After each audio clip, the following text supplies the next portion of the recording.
guys, welcome back to my channel. Feels really good to be back, to be honest, and I know I promised to post the remaining part of my last video, I think a few weeks after I posted the first one, but that didn't happen and I'm really sorry. Well, happy new year first of all, and I hope this year brings joy, peace, and I pray every one of you gets all your heart desires and all your prayers answered.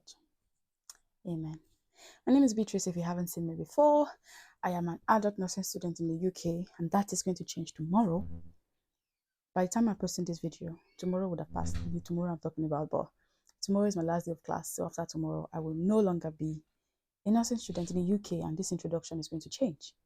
But yeah, as of now, I am still a nursing student in the UK, and on this channel, I share content around coming to the UK to study nursing or coming to the UK as an international student in general, as well as coming to the UK to practice as a nurse. So if this is something you're interested in, or I've posted videos in the past that interest you, of course, I've also posted videos about going to Ireland to practice as a nurse. If that interests you, please join this train and subscribe to my channel.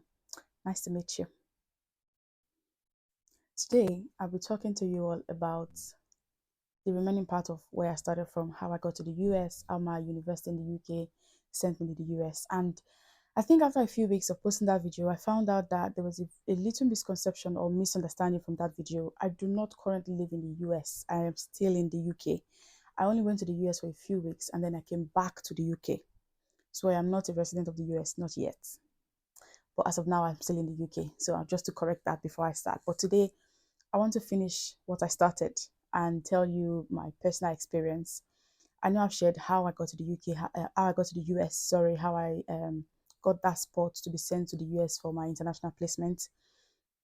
And now I want to share with you my experiences, and I'm breaking it into personal experience and hospital experience. Personal experience in the sense that everything that happened outside the hospital, and hospital experience is everything that happened whilst I was on clinicals on placement in the hospital. And if you're interested in watching this, please stay tuned. I'll be back. Okay.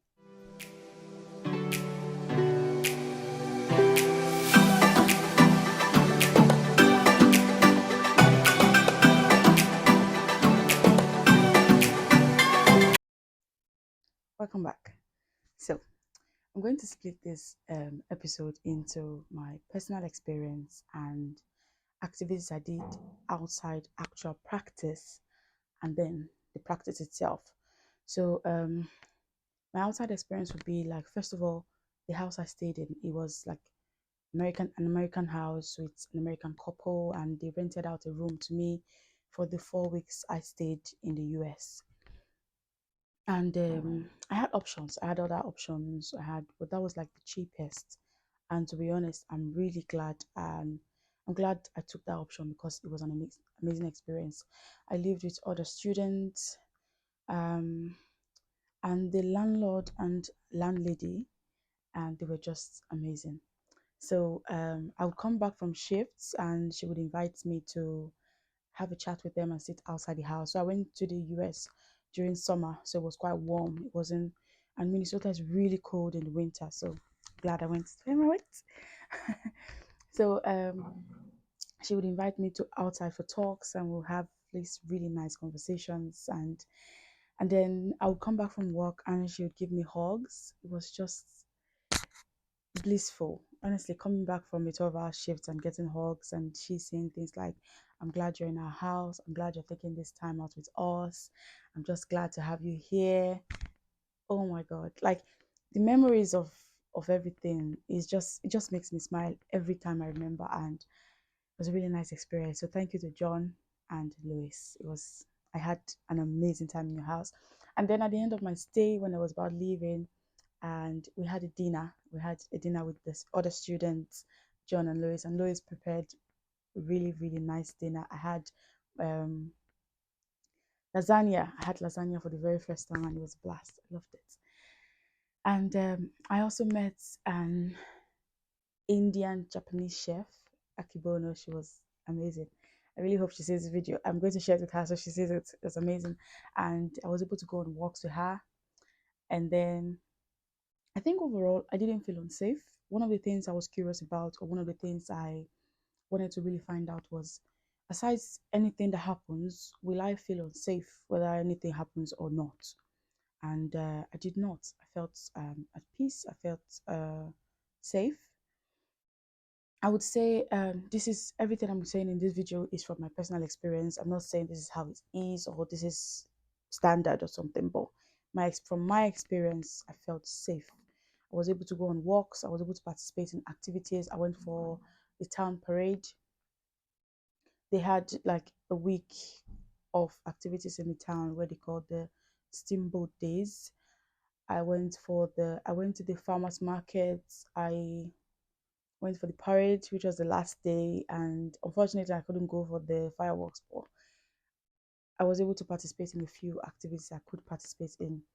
I'm either going to fix some of those clips in between when I'm saying these things now or right at the end. So if you don't see them now, that means they're right at the end. So I would really, really implore you to wait to the end to see these amazing clips I took.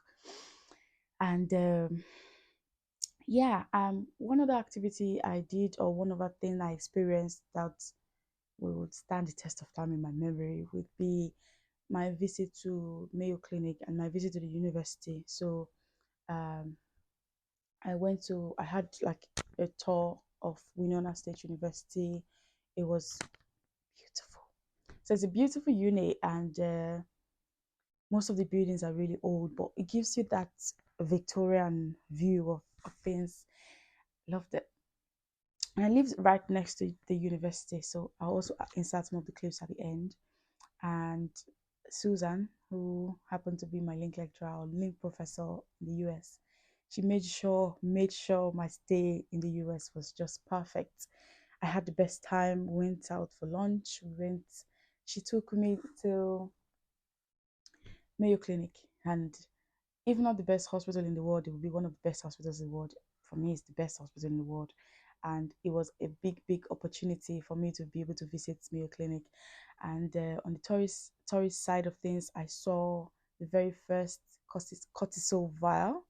I saw the very first heart and lung bypass machine. And in case you don't know, Dr. Mayo is originally from Salford, and I attend University of Salford, and so that was like a very good connection for me. Um, I saw Dr. Mayo's offices of himself and his sons untouched, right when they started and how they use their offices, and I don't think I've had that kind of experience before, so you can just imagine how I felt seeing that. And then I think that's like on the top of my list of activities that I did or that I participated in or that I experienced. It was amazing. And then on the university side of things, I was able to see the nursing department and their simulation room. It was really nice. And yeah, so activity wise, I had fun, and which is one of the beautiful things of doing international placements. It's not just the hospital side of things or the learning side of things. You also get the opportunity to meet people and make friendship, make relationships that will stand. Because I met another student. Her name is Alimi, and she happens to be Nigerian. So whenever I had any Nigerian related questions or I needed to order something and my card didn't work, I went to Alimi, and I had a really good network. For someone who stayed there for a few days or a few weeks, I had a really good network and I had the best support I could get, to be honest. I felt really, really supported, and I'm grateful to Susan and her family. Yeah, had a good time. Now, that brings me to the hospital side of things. First of all, I would say everything I'm still saying are from my experience, and yeah. So, it is more similar than different from what I expected. So compared to what we do here in the UK, it was more similar. Obviously, they did some things differently, but most of the things they did more similar to us. They used the Glasgow Coma scale, the GCS scale, they used the Bristol stool charts, and the nurses I met Katie, amazing nurse. They were just so invested in my learning and interested in my learning, and where they carried me along. Oh, come see this. I was able to, I was taught the basic ECG readings. So now if I see one, I can recognize it. Basic ECG readings of, like, emergencies, and how to recognize which is this atrial fibrillation, or I'm not going into that. But yeah, I was yeah, I learned that, and I'm really glad because that's something I'd always wanted to learn, or at least understand an emergency on the ECG leads when I see them, on the ECG machine when I see them. And yeah, it was good, really good. So that's on the hospital side of things, is like top here on my list. I loved it. I love the fact that um they were able to teach me, and I was receptive enough to learn. I really, really was hungry, and I got it. I got what I wanted.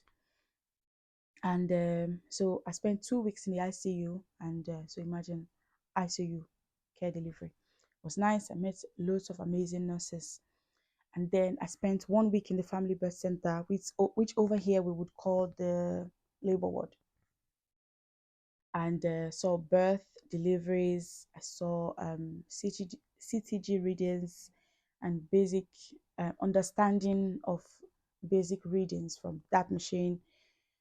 Because prior to that, I didn't really understood all these reasons on the CTG machine.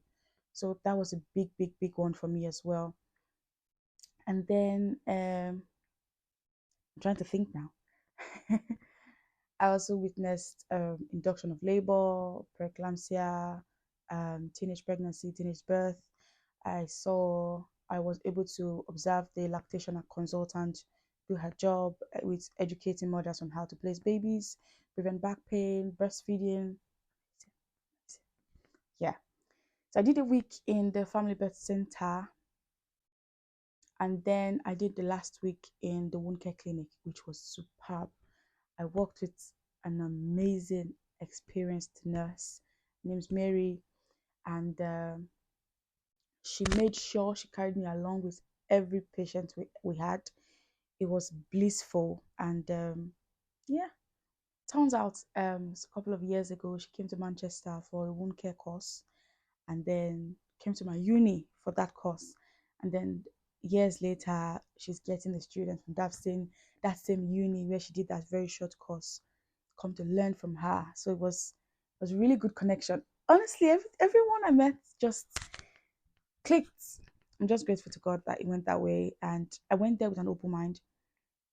I didn't go with any perception. I didn't go with any stereotype or whatever.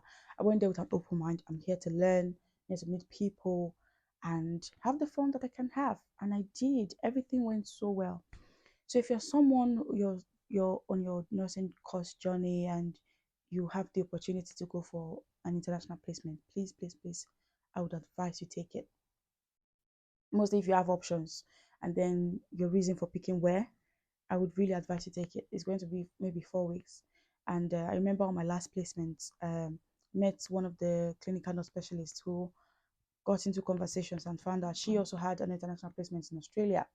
And this is like, she said, this is like 20, 25 years ago or something. And she still talked about it up to this day. She said it's like one of the best experiences she's ever had. And for me, with what I had in the US, it's going to be still going to be one of the best experiences I will ever have. It just really stands out for a student nurse. So yeah, if you have the opportunity to pick or go for an international placement, please do. And yeah, that brings me to the end of the video. And overall, if you're a nurse anywhere in the world and you're thinking of going to the US to practice, I think you should. I think you should. And then personally, will I be going to the US to practice myself? Wait and see. um, just wait and see. And but to be honest, I am considering it. It is something I am in the process of deciding where exactly I'll be moving to, and where I'm taking my career. I already have a job, and stick around as well. So I'm going to be doing follow-up videos of updates and things happening, how my course has ended, and yeah, I have a big video coming up soon about I'm going to be interviewing some of my friends in class and classmates, and how they feel and stuff like that. So please stick around. And if you have not subscribed at this point, please do consider subscribing or subscribe now. Like this video and share it to someone you know who is doing nursing or who have told you they would like to go for an international placement. This might be that deciding opportunity for them. Okay guys, that brings us to the very end of this video. Thank you so much for watching. I appreciate those of you coming back every time to watch my videos. I do not take your presence for granted. I am so glad to have you here. And for those of you coming for the first time, please stay around, stay with me, and I upload videos when I can. Hopefully with everything changing and me not being a student anymore, I would probably be able to post more or post more frequently as opposed to what I used to do or what I did as a student. Sorry. But yeah, thank you so much for coming to watch my video, and I'll see you next time. Bye.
Give me the beat, whoa, give me the beat, give me the beat, give me the beat, whoa, give me the beat, give me